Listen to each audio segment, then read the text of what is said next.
এগুলা তো বহু বছর আগে, এগুলা রাজার আমলে পুরনো ইঞ্জিন। ঠিক আছে, রাজার এগুলা দিয়ে আগে এটাতে এবারে তো পানি বের আই সর্বনাশ, পানি বের তো পানি বের কি আই সর্বনাশ, কি বল? এটা আগে রাজার আমলে ছিল, এখান দিয়ে তেল বেরোতো, তেল তেল তেল তেল তো তেল, ঠিক আছে, হস্তা আছে তেল, এই সমকা 10 টাকা কেজি আছে তেল। আই সর্বনাশ, আর 100 টাকা 200 টাকা লিটার জায়গা আই সর্বনাশ, আগে তাও আবার কেজি আছে।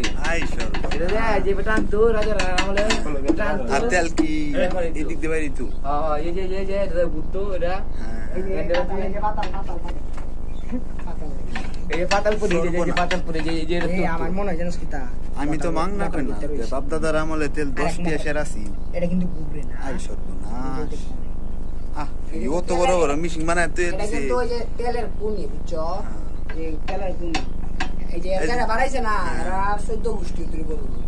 আই সর্বনাশ, পূর্বপুরুষ থেকে ওই আন পর্যন্ত বলবো, কোন তেল বেসন লাগে না, এমনিতেই বলবো। এই তো আমি কিতা বাইরে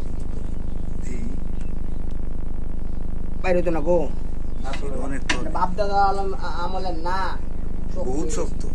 আই সর্বনাশ, সেটা মিশিং আমার জীবনের ফার্স্ট দেখছি। আই সর্বনাশ,